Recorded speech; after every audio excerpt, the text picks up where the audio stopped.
Hello, so the poem that we'll be looking at today is called Over the Hill by Rosemary Dobson.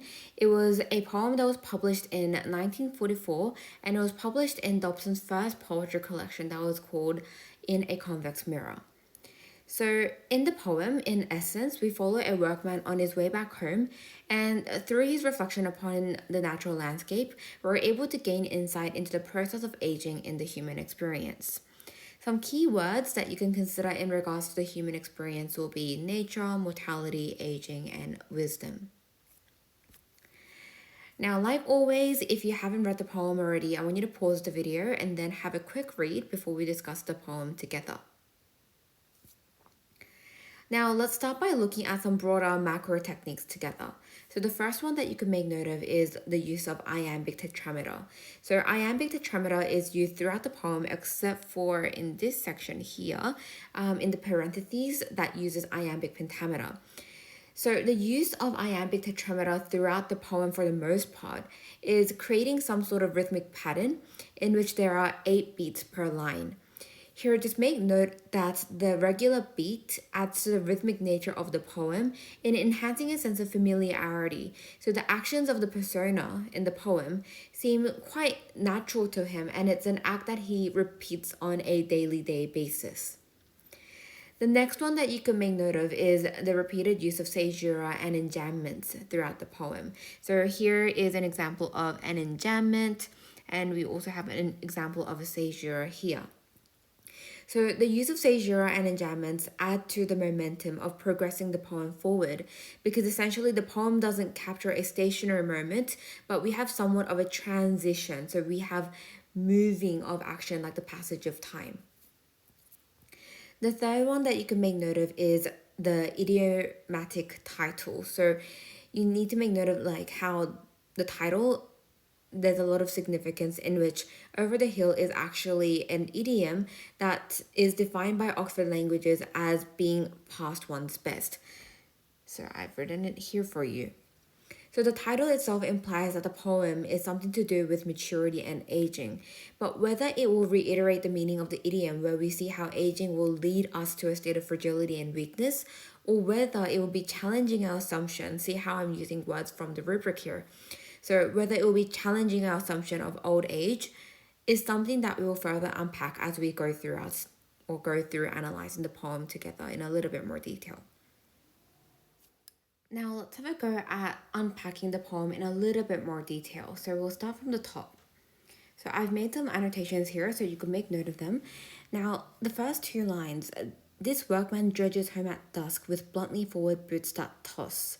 Now, firstly, I want you to just make note of the word choice. So we have the word choice of dredges and bluntly. And that's adding to the tiresome nature, or it's adding to the dreariness of the workman who's returning home after work. And another thing that you could make note of is how there is the alliterative use of D sound and the B sound. We have dredges home at dusk, bluntly forward boots, and that's kind of creating a cacophonic sound. And that's adding to the dreariness. It's adding to the difficulty that the workman is going through in returning home after work. And you could also make note of how dusk is a symbolic time, so it's like the end of day. And you could make note of how it's like the end of day, but it's also going back to the notion of like possibly the passage of time and like the end of life. So how we become subject to the passage of time.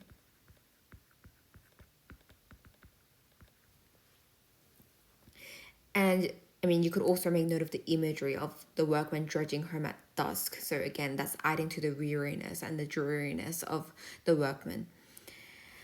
We have the next section on the roan earth out like shaft behind, his swung cap scooping cups of wind.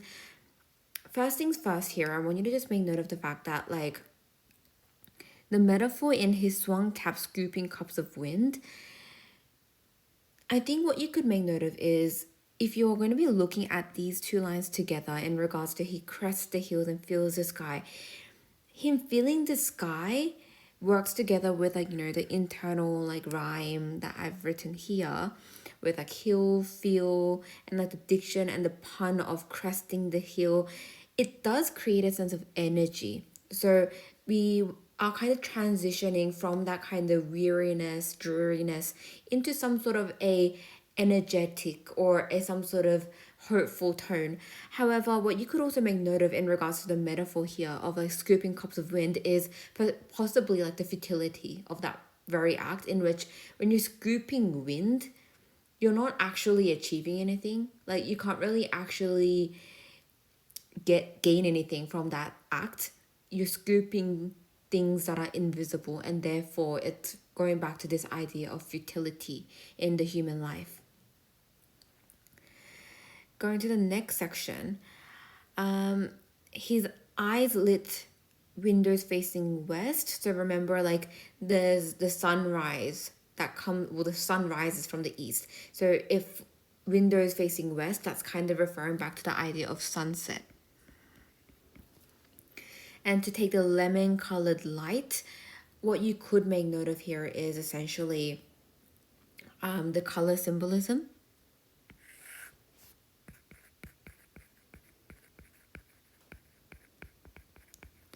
So the color symbolism is creating a very hurtful image of the sunset. And in the next line, we have while the day slowly drains away. Something that you could make note of is this line is significantly slowed down through the use of trochee and spondee. So while the day slowly drains away, the use of trochee and spondee is slowing the tone down, and that's adding to this imagery of the day slowly draining away. So it's referring to that idea of the sunset again. Now, just for reference, it's come to my attention that like trochee or spondee might not be a technique that is too familiar to most of you. So trochee is basically when there is a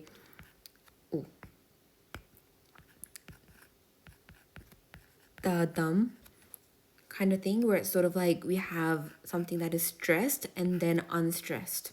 So while the, and then in day slowly, spondee is basically when there is, I don't know where to write it, but it's more of a da-dum. So too stressed. So while the day slowly drains away, so that's kind of adding to the elongation of that sentence, which is adding to that imagery of, or yeah, the imagery of sunset, of like the day slowly draining away, which would also be like a metaphor. And then we go into the next line where we have or strides from hill to hill and strikes a match against the friendly stars. So strides from hill to hill. You can make note of the diction. So again, striding, you have a lot more energy. So it's quite in contrast to like him dredging home at dusk when he's striding. So you're not like taking meticulous steps, but you are striding, you're taking long strides, and you're going from hill to hill. So the diacope is creating the sense of repetitiveness, or not necessarily repetitiveness, but like they're taking big strides for a long or an elongated period of time, like traveling from hill to hill, and they strike a match against the friendly star. So there's a metaphor here again. And then if you go into the next section, hanging his cap on the horn of the moon. So we have the use of parentheses here. And we have the celestial references when we have the stars and moon.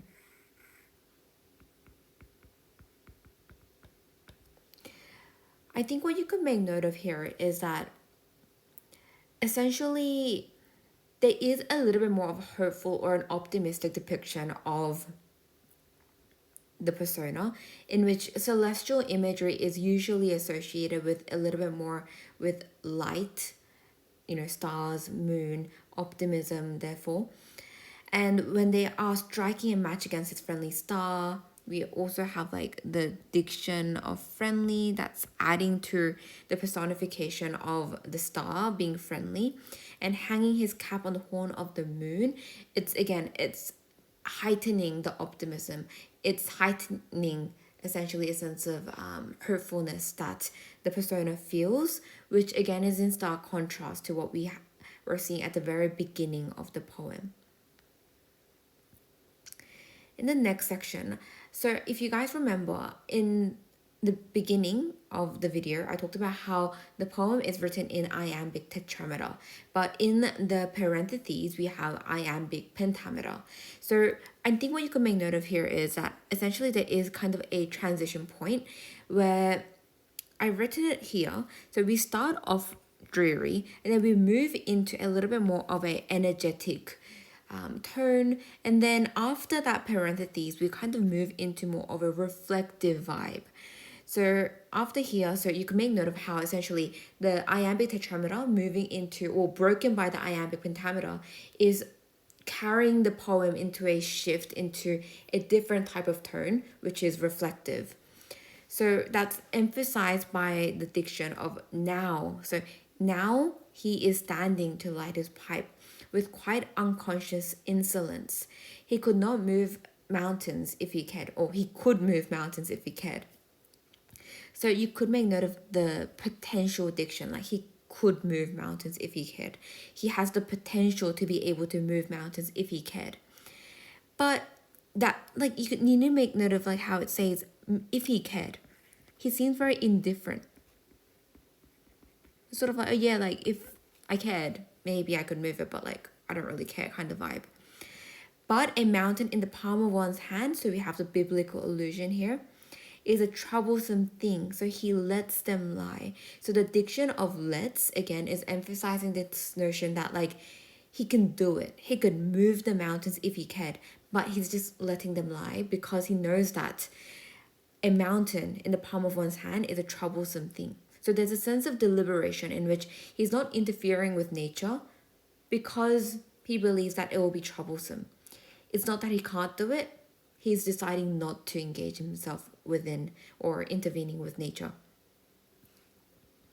Or lifts one, looks at it, quiets the trees, turns it slowly and puts it down. So this section is following the ascendatic structure, and we also have the sibilance that has been created from the repeated S sound in lifts, looks, quiets, turns, puts it down. And we also have like the listing of the verbs here, right?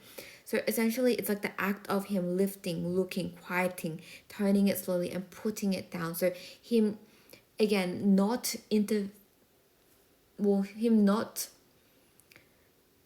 interfering with the natural world and kind of just accepting it as is, because he knows that the mountain in the palm of one's hand is a troublesome thing. And what I think is quite important here is it's not only him thinking, oh yeah, like I don't want to intervene with nature or interfere with nature or whatnot. It's more that nature should be seen as, well, him leaving nature as is could be seen as the acceptance of the inevitable passage of time. So by him leaving nature alone, recognizing that, oh yeah, like intervening or interfering with nature is a troublesome thing. He's essentially accepting that like the passage of time is something that is beyond human control, and it's just something that is inevitable to the human experience. And the worker is just accepting it as a natural part of the human life. Now, I do want to just make note of the fact that Over the Hill is one of the more difficult poems of Rosemary Dobson, in a sense that I think the previous ones that we've looked at together were Young Girl at a Window and Cockcrow. They were a little bit easier to follow in that we had a more specific idea that we were following. So Young Girl at a Window, we were looking at the whole thing of like maturity. Cockcrow, we were looking at the whole idea of familial obligations, responsibilities, identity, and whatnot. Over the Hill can be interpreted in many different ways. There's no one interpretation. So ensure that you are following the interpretation that is suggested by your school, and obviously take in mind or keep in mind what I have just discussed with you, but ensure that you are also following, for the most part, what your school is telling you to be the interpretation of the poem, basically. Now, the paragraph writing that I want you to do for Over the Hill is, what ideas on aging does the poem Over the Hill explore? So at the very beginning, I asked a question in regards to whether the poem is reiterating our assumption to do with aging. So it's sort of like, when we age, we lose everything. Like it's, going to be our transition into fragility and like weakness and whatnot. Or is it going to be challenging our assumption in regards to aging? And something that you could make note of is possibly it's challenging our perception.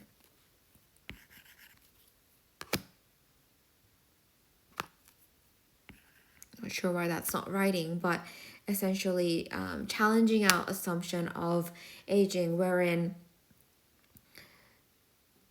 getting old is not only about losing energy and being upset and being very pessimistic, but we follow the journey of this persona who is very dreary, after a long day of work, but after work he's able to kind of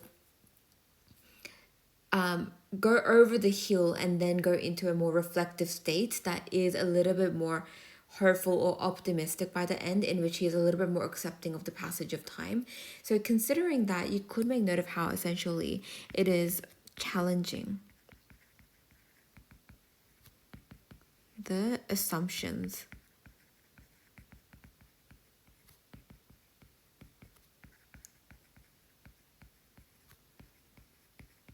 But again, that doesn't have to be your interpretation. There's a lot of different things that you could consider in answering this response. But remember, you need a topic sentence and you need at least, I'll say, 3-4 analyses. But I think you should include a macro analysis as well. So maybe like 1 macro and 3-4 micro analyses and a concluding sentence. Please ensure that you are writing concluding sentences. So that is it for today's video, and I hope to see you guys again soon.